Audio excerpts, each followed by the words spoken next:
On vous souhaite la bienvenue à ericlatour.com. Dans quelques instants, on vous parle du phénomène de l'itinérance où il y a un nouvel organisme en création ici même à Saint-Jean-sur-Richelieu. Mais d'abord, dévoilement de la programmation de la 39e édition de l'International de Montgolfière de Saint-Jean-sur-Richelieu.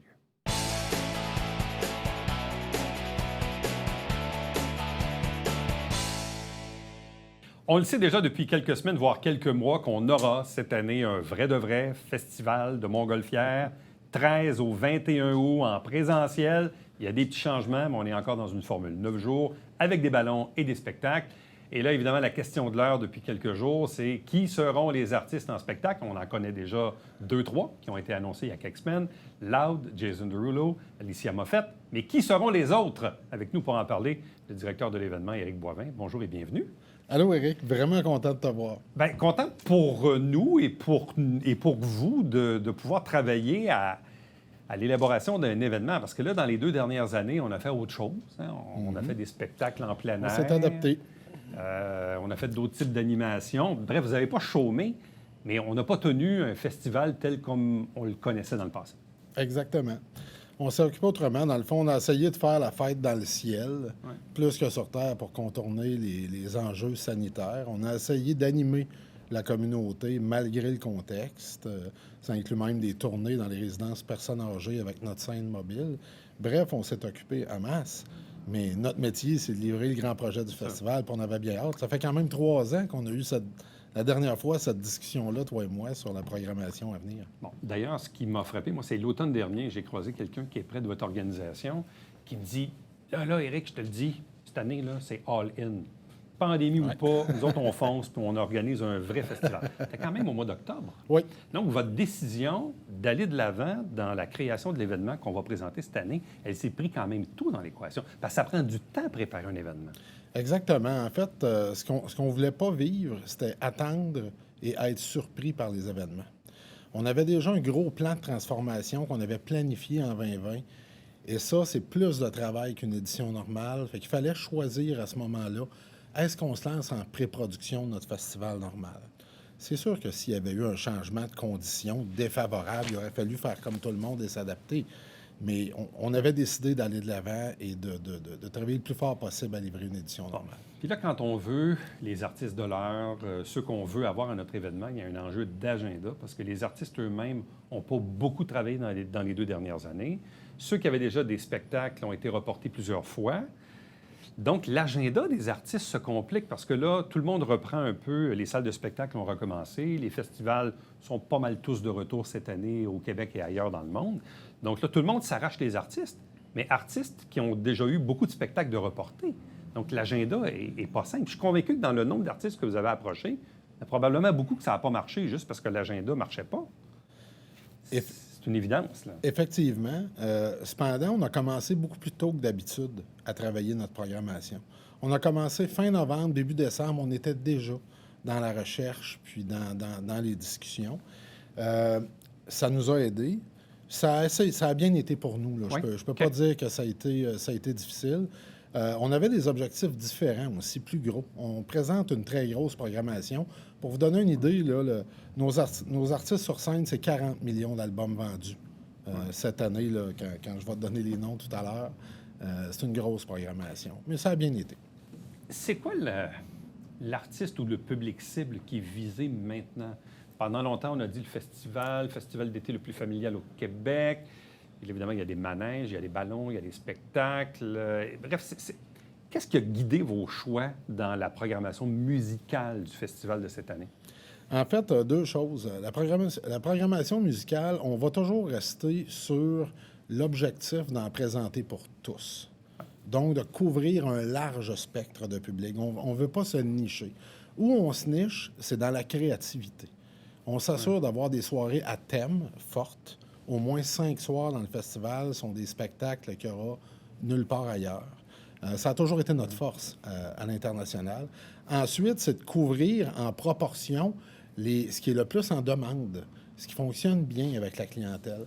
La portion familiale là, de notre marque est très importante. C'est un événement qui peut se vivre en famille, mais on a des sous-produits, on a des spectacles spécialisés, on a des zones chill qui peuvent se vivre entre amis, on a des moments ballons pour les amateurs. Alors, notre mise en marché, elle y va vraiment par segment de catégorie de gens. Allons-y avec la première fin de semaine, la fin de semaine du 13-14 août, le samedi et le dimanche. On part ça avec qui? Écoute, je veux tellement pas faire d'erreur, Eric. Je traîne ma feuille à ce rencontre-là tout le temps. Je veux pas me tromper. À force de jouer avec les dates, les noms, à un moment donné, je peux faire des erreurs. On ouvre en grande. On ouvre en grande avec quelque chose qui n'est pas tant traditionnel au festival. On s'en va dans le rock. Avec une tête d'affiche bien connue du grand public, qui a 7 albums livrés et une compilation, et 4 albums platine, Billy Talent. Billy Talent. Billy Talent va ouvrir le festival. Et on va avoir, ça va être une soirée rock pas mal éclatée. On va avoir Franklin Electric en ouverture et Hubert Lenoir, un beau succès passé du festival, qui vient nous refaire son show en plus rock. Attendez-vous à du body surfing. Ça va être une soirée assez spéciale samedi, le 13. Le 13. Dimanche, le 14. Dimanche, le 14, toujours en force. Un deuxième artiste de calibre international, mais native du Québec, Charlotte Cardin. Avec 2 acolytes avec qui elle travaille beaucoup. On est les seuls cette année à voir cette composition-là sur scène en festival, avec Zach Zoya et DJ Cree. Alors, une très, très belle soirée avec Charlotte qu'on a bookée il y a longtemps et qu'on avait hâte d'accueillir avec nous. Charlotte est l'artiste de l'heure. C'est incroyable. Moi, je l'ai vue samedi dernier au Métropolis à Montréal, où elle fait plusieurs Métropolis, au lieu de faire un Centre Bell, d'ailleurs. C'est elle qui veut ça. C'est assez formidable de voir le public qui connaît ses chansons par cœur. C'est vraiment, oui, une artiste québécoise, mais à portée internationale. Elle n'est qu'à ses tout débuts, honnêtement, parce qu'elle a un potentiel incroyable. Ça, je suis honnêtement convaincu que ça sera déjà un succès assuré va être un beau succès, pour le 14. Un beau cadeau pour notre communauté, un beau moment musical qu'on va vivre. En semaine, lundi le 15. Lundi le 15, une soirée, j'ai presque envie de dire un clin d'œil à 2020. On voulait vraiment avoir cet artiste-là avec nous sur scène. Ça va être une soirée Jonathan Roy et Olivier Couture. Un beau duo, un beau double plateau sur la scène avec du bon produit. Donc, pour un lundi très fort. Mardi le 16. Mardi le 16, soirée rock traditionnelle des géants québécois de la musique. On a La Chicane qui fête ses 25 ans avec nous. Et Marjo en première partie en ouverture. Donc, on va connaître toutes les chansons par cœur. Ça va chanter là. Jeudi le 17. Mercredi. Mercredi le 17. On va y aller pour, on va y aller pour mercredi. Oui, moi, j'ai une mercredi le 17, c'est mon erreur. Mercredi le 17. Encore là, une soirée un peu à thème. Un artiste qui a aidé tout le Québec pendant la période de crise, durant la pandémie, Damien Robitaille. Qu'on invite, là, c'est le temps que tu viennes rencontrer notre public pour vrai, pas en numérique, soit sur scène avec nous. En première partie de Sale Barbe, qui est l'autre groupe de l'heure au Québec. Oui, avec les gars des îles. Oui, avec une belle inspiration cajun, un beau party, fait que ça va être une soirée très festive. Jeudi le 18. Jeudi le 18, grosse soirée d'humour, probablement la plus grosse de notre histoire. On va avoir une première partie, Martin Vachon, Stéphane Fallu et Michel Desrochers, qui vont venir nous faire rigoler un bon coup. Et ensuite, on a inventé une nouvelle formule. Ça va s'appeler le Party de Mariana, Toune et plaisanterie.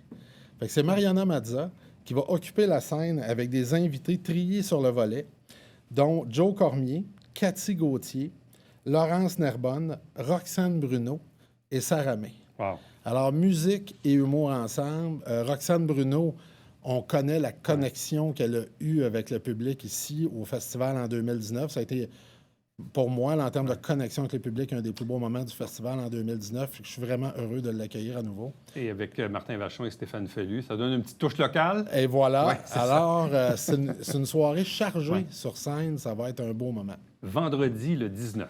Vendredi, le 19, une soirée hip-hop d'une ampleur qu'on n'a pas connue ici. faut savoir que le hip-hop à Saint-Jean, ça marche. C'est automatiquement plein. On a un très, très bon marché. On a des beaux amateurs de hip-hop. Et on a une soirée, dans le fond, on a 3 plateaux. On ouvre avec Ken Lo, artiste montant au Québec en hip-hop. Ensuite, on a un duo, une collaboration entre Fouki et Corias. Ouais. Et on finit avec un artiste international qui a vendu 15 millions d'albums et qui a 2 fois gagnant aux Grammys, 9 nominations, là, je vais de mémoire, Ludacris, qui vient ici à Saint-Jean le vendredi soir. Samedi le 20, le deuxième week-end. Samedi le 20. Bon, lui, on l'avait déjà annoncé, mais ça me fait plaisir de le refaire, je ne m'attends jamais. On a un duo admirable au niveau de la philosophie, au niveau du match, avec Alicia Moffett et Jason Derulo. Alors, on attend avec impatience ce moment-là. Jason Derulo, 35 millions d'albums vendus, une des plus grandes stars internationales sur les réseaux sociaux. Ça va être un moment très jeune, très hip, dansant. Ça va nous faire un samedi extraordinaire. Et pour terminer, le dimanche 21? Et pour terminer, dimanche à 21, on danse avec Impost et Loud. Loud vient finir, il vient de lancer son nouvel album, une grosse année pour Loud. En 2019, il avait fait partie de notre clôture aussi, avec Cœur de pirate. Et rappelons-nous qu'en 2019, à peine un mois après ce spectacle-là, ils étaient, lui et elle, les 2 artistes féminins et masculins de l'année. Alors, c'est une belle histoire d'amour aussi avec Loud ici à Saint-Jean. Côté Montgolfière, est-ce qu'on a déjà une idée de quelques formes spéciales qu'on aura cet été? Oui, elles sont sélectionnées, invitées, et on est dans la paperasse. On va rester dans la même envergure qu'en 2019, quantitativement parlant. Au niveau des Montgolfières en général, on vise encore plus de 80 ballons. Et on travaille fort, là. C'est un peu plus long, les processus, cette année, au niveau frontalier, entre autres. Mais on travaille fort pour... Donc, vous pensez les annoncer dans combien de temps, les formes spéciales? Les formes spéciales, on annonce toujours ça à 7 heures, je dirais, vers la fin juillet. Fin juillet. 3e de juillet, là, on commence à parler des formes spéciales. Puis on a toujours le cahier spécial qu'on sort dans le Canada français qui permet de voir vraiment l'univers ballon qui va être représenté. Bon, changement important cette année au niveau de l'aménagement de la salle, pas de la salle, mais bien de la scène, je devrais dire. Scène où on a été habitué de la voir dans l'angle où elle est, à l'intersection des 2 pistes. Là, on revire ça de bord complètement. Là. Complètement. En fait, la scène, pour ceux qui sont habitués au site, là, va être à peu près positionnée où était l'ancienne section des ambassadeurs. Elle va donc faire dos à la ville, face au champ de Donc, le côté. son va être vers Saint-Blaise. Exactement. Non pas les haut-parleurs vers Saint-Lucie. Exactement. Fait que ça va être un peu plus confortable au niveau de l'entourage. Surtout quand on va dans l'international, il y a énormément de sons, des gros équipements, alors un peu moins de vibrations. Mais c'était pas le moteur de la décision. C'est la disposition du public devant, là. Oui. Ouais. Il fallait améliorer l'angle d'ouverture de salle, améliorer la position des loges corporatives, des ambassadeurs, développer des espaces assis aussi pour le public. Ça, c'est un grand manque. Quelqu'un est debout sur l'asphalte pendant 3 heures, c'est pas facile, c'est pas toujours une expérience plaisante. Quand tu danses, tu bouges, c'est un peu plus facile. Il fallait offrir un meilleur réceptacle au spectacle. Bon, on a parlé ballon tantôt, championnat canadien, donc qui est de retour. Oui. C'est un petit volet compétitif, mais qui est quand même important au niveau de la stature de l'événement. Et puis là, en terminant, le temps file un peu, mais vente de passeports, donc les gens peuvent toujours s'acheter des passeports dès maintenant. Tout à fait. Ça roule en ce moment. On sort la programmation complète là. Ouais. Évidemment, toutes les formes de billets de billetterie vont être accessibles par notre partenaire Ticketmaster. Une grosse 39e édition, donc à venir, une vraie de vraie en présentiel. Ne devrait pas avoir une énième vague de COVID qui devrait bousiller cet été. Ça va faire du bien, je pense, à tout le monde de retrouver un peu notre festival en plein mois d'août à Saint-Jean. Merci, Éric. Merci beaucoup, Éric. Ça me fait toujours plaisir. Restez avec nous. On vous revient après ceci.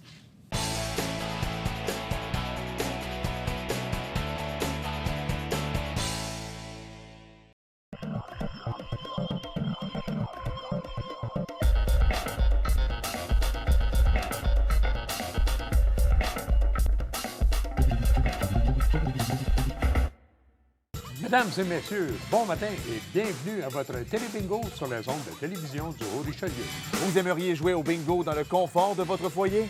c'est possible. Tous les dimanches matins, 9h30, à la télévision du Haut-Richelieu, maintenant en haute définition au 609. Pour vous procurer les livrets du Télébingo, c'est facile. Consultez la liste de nos 30 dépositaires au www.tvhr9.com.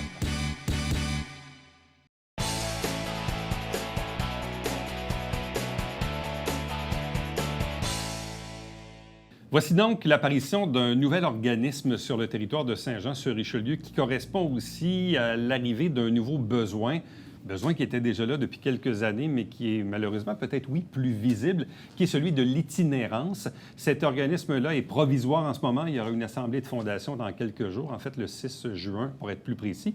Ça va s'appeler Passe-moi la POC. Avec nous pour en parler, l'une des instigatrices porte-parole, je ne sais pas quel est le titre qu'elle porte en ce moment, c'est Isabelle Bergeron-Tremblay. Bonjour et bienvenue. Bonjour, merci de me recevoir, c'est gentil. D'où part l'idée?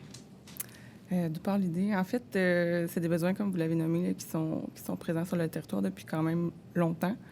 Un organisme communautaire, ça part de la communauté. Donc, ça part du bas vers le haut. Puis, dans le fond, il y avait déjà un organisme à Saint-Jean-sur-Richelieu qui faisait du travail de rue. Puis, en avril, il y a environ 1 an, je vous dirais, cet organisme-là a décidé de se retirer. Puis, pour des raisons qui le regardent, qui lui appartiennent. Mais la communauté de Saint-Jean-sur-Richelieu a décidé de se mobiliser parce qu'ils trouvaient que l'itinérance, le travail de rue, parce que ça touche pas que l'itinérance, là, mais que le travail de rue était vraiment important dans le secteur. Donc, c'est une quinzaine d'organismes là, de la région qui se sont concertés avec une représentante de la ville et le service de police de Saint-Jean. Donc, qui ont formé un gros comité qui en ont discuté de comment ça pouvait être mis sur place, comment on pouvait commencer ça. Puis moi, je suis arrivée un petit peu plus tard là, au niveau de l'organisme. Là, quand ils étaient prêts à monter le conseil d'administration provisoire, on m'a approchée parce que je suis citoyenne de Saint-Jean. Au final, là, je ne fais pas partie d'aucun organisme ici. Puis je trouvais ça important d'être représentée par des gens de la communauté. Donc, c'est comme ça que je suis arrivée, mais c'est comme ça aussi que l'organisme a eu ses balbutiements, là, commence un petit peu. Okay. Et donc, qu'est-ce qui fait que vous vous intéressez à cette problématique de l'itinérance? Qu'est-ce qui vous intéresse de vous impliquer dans ce projet-là? Moi, comme individu, oui. En fait, moi, je suis technicienne en travail social. Je pratique, ça fait 12 ans déjà. J'ai étudié ici à Saint-Jean. Je viens de Sainte-Catherine, de Delsun, en fait. Puis, présentement, je suis directrice de la Maison des jeunes Équinoxe à Sainte-Catherine. En congé maternité. Donc, j'avais un petit peu de temps libre. Puis, on fait aussi un peu de travail de rue à Sainte-Catherine. Ça fait déjà 5 ans, en fait. Puis moi, je suis là depuis 4 ans. Donc, ça fait 4 ans que je fais de la gestion aussi, un peu de travail de rue. J'ai été moi-même travailleuse de rue à Sainte-Catherine, à Valleyfield. Donc, c'est quelque chose qui me tient vraiment à cœur. Puis, les gens ici, dans le communautaire, il y a Jean-François Pormello, que je connais de la Maison des jeunes, Jérémy Fleury aussi, de la Maison des jeunes, qui fait partie d'ailleurs du CA provisoire.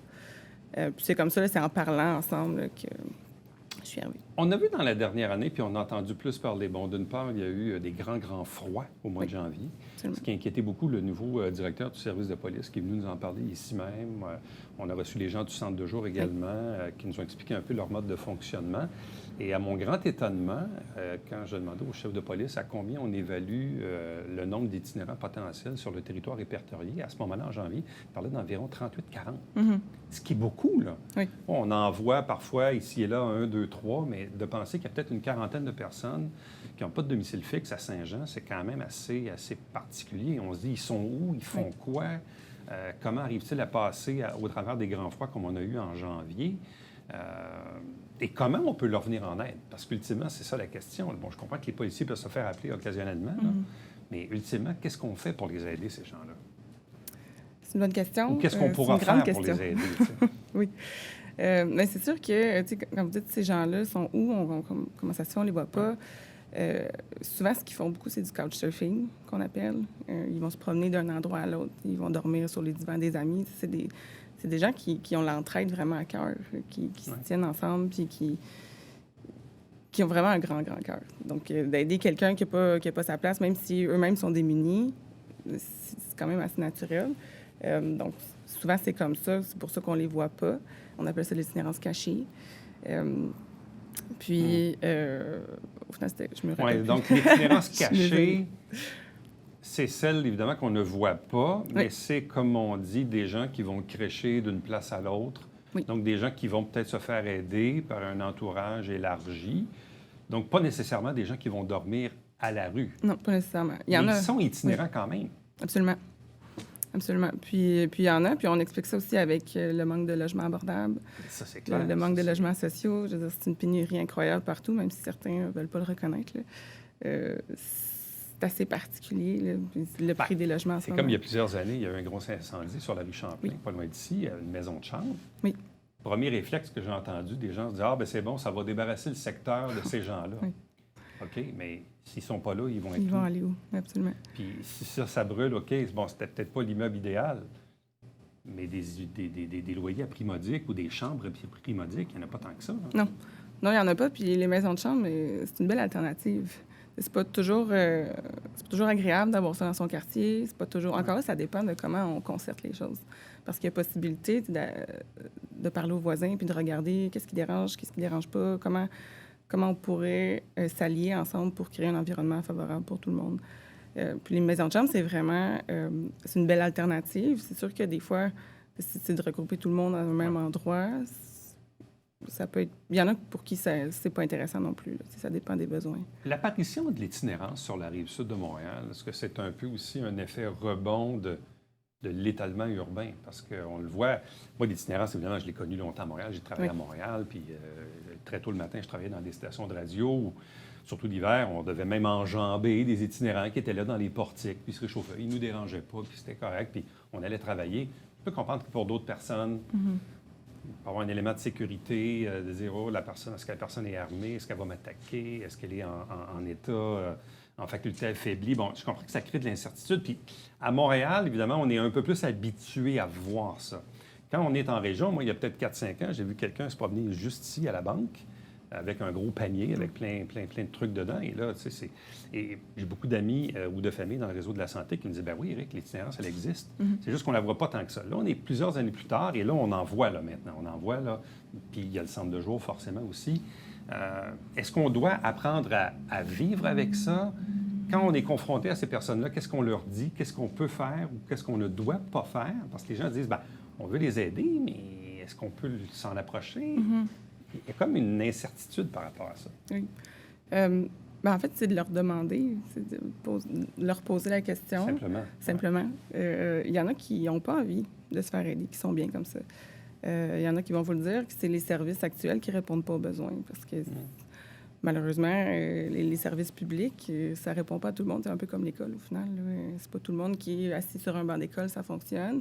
Mais c'est pas tout le monde qui faire la file au CLSC, attendre un an avant de recevoir des services. Puis après ça, tu as 5 à 6 rencontres pour régler ta problématique. Ça ne répond pas à tous les besoins. Puis ces gens-là, souvent, le travail de rue, ce que ça fait, c'est qu'on va s'adapter à eux. On va s'adapter à leurs besoins. On va les chercher dans leur milieu. Puis c'est un très long travail parce qu'ils doivent nous faire confiance. Ils nous amènent chez eux. Puis c'est un travail de proximité, comme on dit au final, parce qu'on s'adapte à leurs besoins.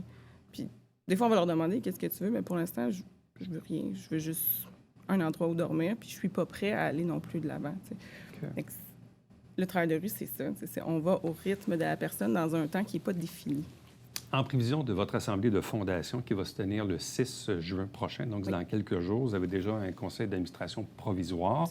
Donc là, fondation, ça va être plus officiel. Qu'est-ce que vous souhaitez pour cette assemblée de fondation? Est-ce qu'il y a des gens qui ont signifié de l'intérêt? Est-ce que vous êtes encore en recherche de personnes pour ce CA ou les bénévoles futurs? Pour le conseil d'administration, en fait, les candidatures sont terminées. Okay. Par contre, si les gens désirent être membres, ils ont jusqu'au 6 juin là, pour envoyer leurs documents. La CDC du Haut-Richelieu, tout ce qui est nécessaire, là, si jamais les gens ont un intérêt. Puis c'est sûr que là, il y a beaucoup d'organismes communautaires qui sont présents, certains représentants de la ville, le service de police, comme je disais tantôt. Mais on aimerait aussi entendre la population. On aimerait savoir les commerçants, ce qu'ils pensent, les gens, ce qu'ils pensent. Donc, s'il y a des gens qui sont intéressés à venir, à être membres, bien, ils vont pouvoir rentrer dans le processus démocratique de l'organisme, puis ainsi voter, puis se tenir au courant de ce qui se passe. Et une fois mis en place ce nouveau conseil d'administration-là, qu'est-ce que vous souhaitez pour la première année de l'organisme? Est-ce que vous voulez qu'on développe des services? Est-ce qu'on aura l'argent pour le faire? Oui. Ça, c'est l'autre question. Bref, qu'est-ce que vous souhaitez pour les premiers mois ou la première année de fondation de l'organisme? Ce qu'on souhaite d'abord, c'est du financement. Évidemment. C'est le nerf de la guerre là, en ce moment. Souvent, pour être financé au gouvernement, on doit être constitué depuis 2 ans pour être admissible à un financement. Donc, ça rend la tâche un peu plus ardue. Donc, on est là-dedans. Là. Il y a certains projets du ministère de la Sécurité publique qui, on pense, vont nous permettre de recevoir des sous. On espère aussi un apport de la Ville. On est temps pour parler dans tout ça. Mais là, on tricote ça. Donc, ce qu'on espère, là, un petit vieux pieux, là, c'est d'être au moins en mesure d'avoir 2 travailleurs puis une direction d'ici septembre. C'est ce qu'on souhaite. Ça arrive vite. Tout à fait. Donc, si vous êtes interpellé par l'itinérance, ben oui, sachez que oui, ça existe à Saint-Jean-sur-Richelieu, qu'il y a maintenant un nouvel organisme qui va être créé dans quelques jours à peine. Donc, si vous avez de l'intérêt, comme disait Madame, il y a la Corporation de développement communautaire, CDC, au Richelieu, là, qui peut être un peu le point d'entrée pour arriver à rejoindre cet organisme qui est Passe-moi la POC. Merci beaucoup. Merci. Puis bonne chance pour le plaisir de se revoir. Merci beaucoup. Restez avec nous. On vous revient tout de suite après ceci.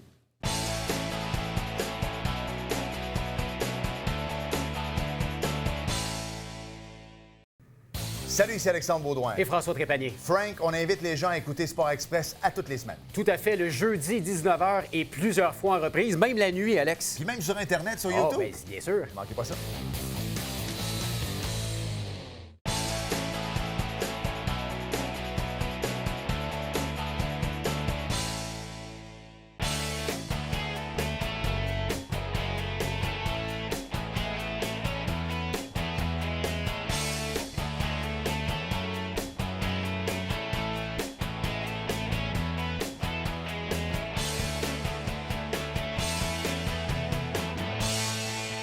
Mercredi, le 8 juin, Formule 5 à 7, on va célébrer les 40 ans de l'Actea, ce qui a déjà porté un autre nom avec les relevailles. On parle ici, bien sûr, de l'allaitement, un organisme qui existe donc depuis 40 ans à Saint-Jean-sur-Richelieu. Donc, si vous avez de l'intérêt, les informations sont à l'écran. Entre-temps, commentaires, questions, suggestions, Éric Latour en un mot à commercial tvh9.com.